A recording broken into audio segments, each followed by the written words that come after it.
Did you know the City of Charlotte has tools in its Unified Development Ordinance to help preserve the character of your neighborhood or help shape the rapid changes we're seeing as Charlotte grows? These tools are called overlay zoning districts, and we are going to talk about what they are and how they work. But before we get started, there are some fun new terms that you should know.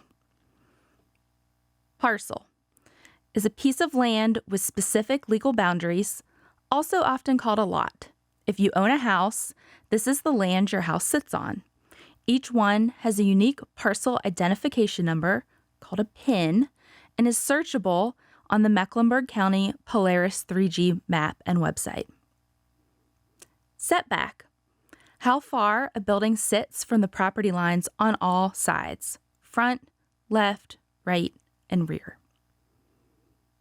Zoning: a set of rules for an area that determines regulations for the uses allowed, placement, spacing, and the size of land and buildings.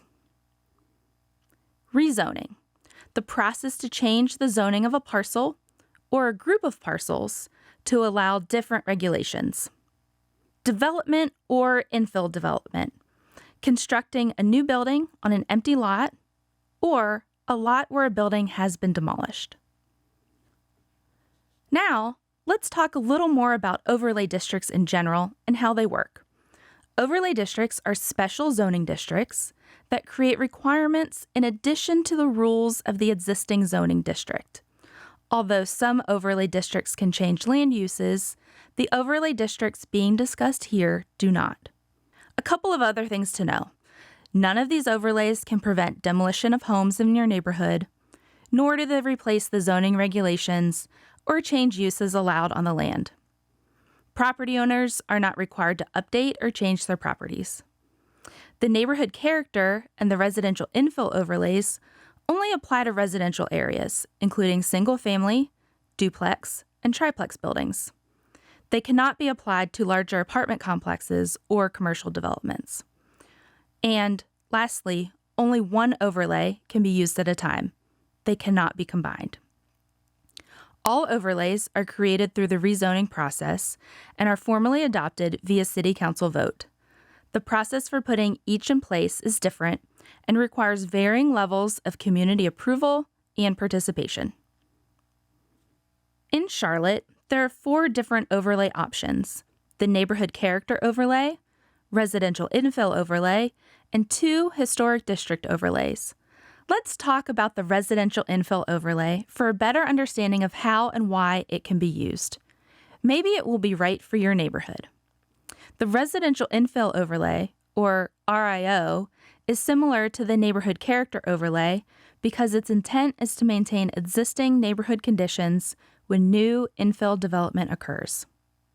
How does it work?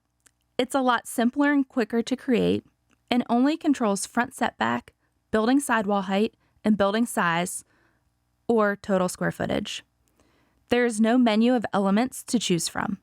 So if an RIO is put in place, it controls all 3.